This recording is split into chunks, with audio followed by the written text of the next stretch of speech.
Hello Stoners, and welcome back to another Pro Guides episode of OP Pick or Ban, now on patch 10.10. These are the champions that are a little bit overtuned for one reason or another, so they have the power to affect your games more than they otherwise should. In light of that, you'll be wanting to either deny their existence altogether or just secure them for your own team. Before we get into that though, our question of the day is, what champion lore do you think is most interesting? Personally, I love the lore between the Felordi and demigods, and I'm excited to see what new developments we get in Volibear's release. Let us know your answers in the comments down below, or you can even hop into our shiny new Discord to discuss today's question with your peers. We have all kinds of discussions going on there about all of Riot's games, and it's a great place to meet your new friends and teammates. Just click on the link in the description below. And hopefully I'll see you guys there, because I might just hop in for a bit. With that out of the way though, let's go ahead and begin.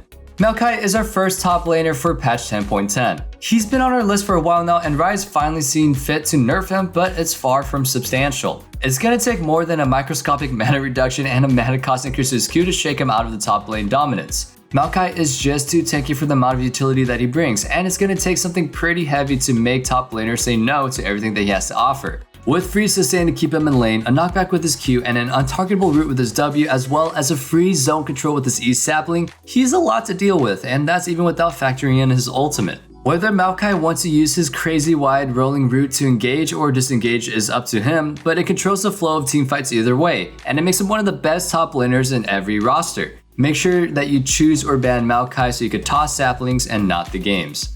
Urgot will be our second pick for 10.10's OP top laners, and he's currently sporting a 53% win rate with low plat and below. Higher up on the ladder though, he still has a 51% win rate, so he's a solid pick all around. Ever since Urgot's buffs a few patches back, he's been slowly climbing in terms of success, and it seems a lot of the player base has finally caught on. Urgot is a ranged top lane bruiser, which is such a fun combination to go against, and he takes advantage of this easy conqueror stacking to mow down his enemies. Urgot's passive shotgunnies are powerful trading tools, but is also useful for wave clearing. His Q's poke does a nice chunk of damage along with a slow that makes it way easier to land his E's dashing grab. Now, Urgot may not be the most attractive champion, but when he flips somebody, they literally go head over heels for him. He's free to pop his W's machine gun and then whittle down an enemy until they're under his ult's threshold for execution, and then it's off to the grinder for them. In case you missed anything here are those top lane builds for you guys one more time. Our first jungle pick for 10.10 is Kayn. After his buffs last patch, Kayn's play rate surged immensely, bringing up to second place jungle play rate under Lee Sin. Kayn is a jungle assassin with the option to either fully commit to being an assassin by going full Kayn, or just dip into a bit having more durability by going red Kayn, and saying a bit is a little bit of an understatement. We generally advise going red Kayn 9 times out of 10, but there are currently small cult followings for blue Kayn mid players, which is fun, I guess. That's forbidden jutsu though, so we don't really talk about that anyway. Anyway, Kayn has a strong jungle clear and even stronger ganks since his E makes terrain optional. Once he's surfed through a wall and then entered a lane through his opponent, then his Q's whirling slash and W's upward slash will just meme just about anyone. And if they survive, then he can just ult himself onto the target and slash his way out to finish the job. Good luck running away from Kayn because his chase potential is almost as good as my chase for clout, so please follow me on Instagram and on TikTok at Nathan_ing, and that is my one plug for the day.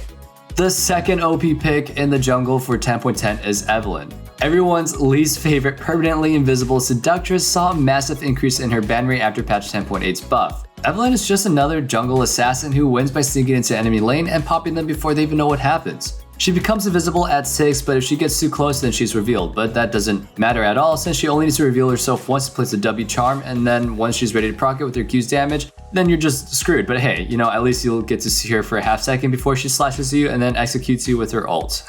Really fun. But the fun just doesn't stop there, because her ult also gives her a dash backwards after she uses it, making her practically adept at stealing objectives and turret diving. She can easily flash into Baron or Dragon Pit, then smite and ults together and just take whatever she wants, including your life. But that's why you choose her or ban her. And here are those jungle builds for you guys one more time.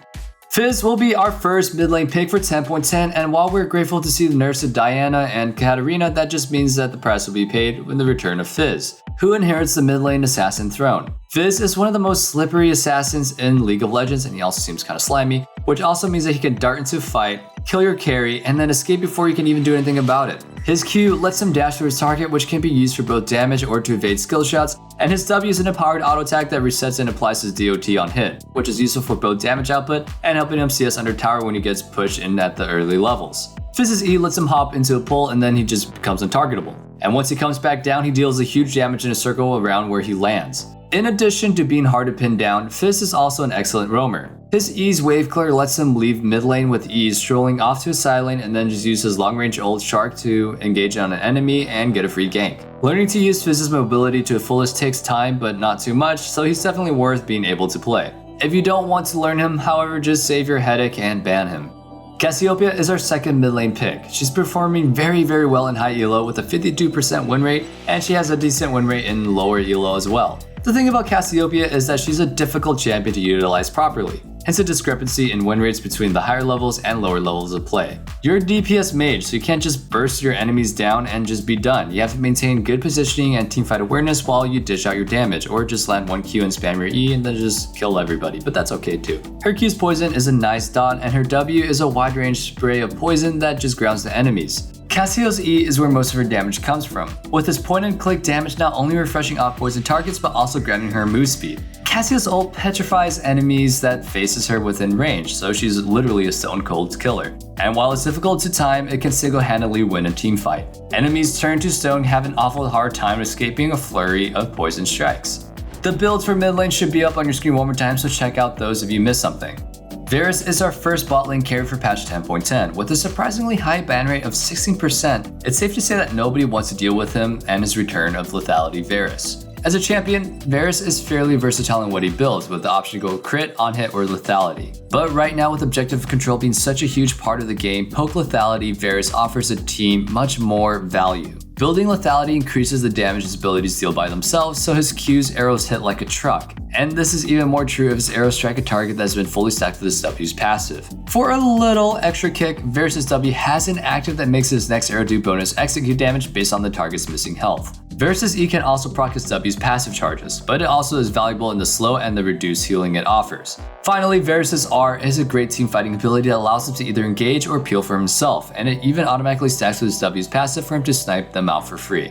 Our second bot lane pick for 10.10 is Draven. With the late game hypercarries being such a firm root in the bot lane meta, it makes sense that the best lane bully in the bot lane is stepping up to abuse their early game weaknesses. Whereas most ADCs have backload of damage that doesn't really become noticeable until they get 2 or 3 items, Draven can pop off from level 1 with his Q spinning axe bonus damage. This level 1 damage spike lets him zone off just about any other AD carries in the game, especially when paired with his W's bonus movement speed and attack speed. The best answer for dealing with Draven is to have your jungler come gank him to punish his early pushing, but good luck with that in solo queue. But even that is a tall order thanks to Draven's E knockback setting aside and his interrupting of dashes. Once Draven's had a chance to whittle down his opponents, and I use the phrase whittle down pretty loosely, he can just finish off any stragglers with his ultimate's global spinning axes. Even if they aren't his stragglers, nothing is quite as salt inducing as getting sniped from across the map.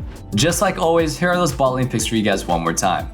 Our first support pick in 10.10 is Lulu. With a play rate that's significantly spiked at 15%, Lulu is an extremely prominent support right now. As an enchanter champion with one of the most versatile kits in the game, Lulu rises atop as the meta starts to favor carry style ADCs. She's an excellent enabler, and it's hard to nullify her presence in a game. Lulu's laning phase is a great time to bully, with her Q doing a chunk of damage that also slows enemies. If she wants to throw a little extra damage onto it, she can use her E offensively and place it on an enemy. Otherwise, her E functions as a shield that protects her allies. Her W is another multifaceted ability that can either give her allies movement speed and attack speed, or polymorph an enemy into a defenseless creature with reduced movement speed. Lulu's ultimate makes allies enormous and knocks up any enemies around them when Lulu casts it, as well as boosting their defensive stats and giving them a slowing aura. This is generally used to keep Lulu's carries alive, but sometimes she just uses it on her frontliners to follow up and engage to make it even more devastating.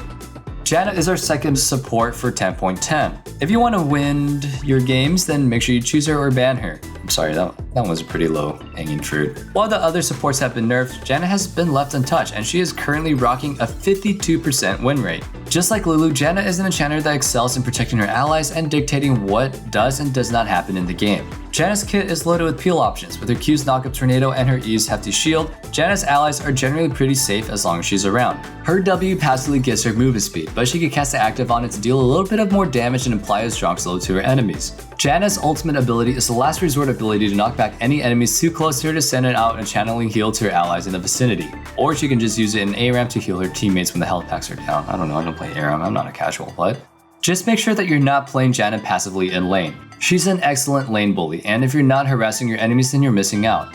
And finally, the support build should be up on your screen to take one more peek at. Thank you guys so much for watching, and we hope you guys enjoy this video along with our patch 10.10 series soon to arrive. Once again, let us know in the comments what your favorite piece of League of Legends lore is so we can hit you up with that hot, fresh heart react, as we really do love hearing from you guys. And personally, I know I joke about this a lot, but I do really want to take this time to say that I appreciate everybody that is following me on TikTok and Instagram, as well as, the supportive comments that you guys leave in these videos. Also guys, make sure to check out our Valorant and Teamfight Tactics channel if you're interested in improving at these games as well. We also have coaches at ProGuides.com to help you become really good at those games, so don't miss out on that either. And that's going to be all for today. I hope you guys stay safe, stay healthy, and I'll see you guys on the rift and in the comment section down below.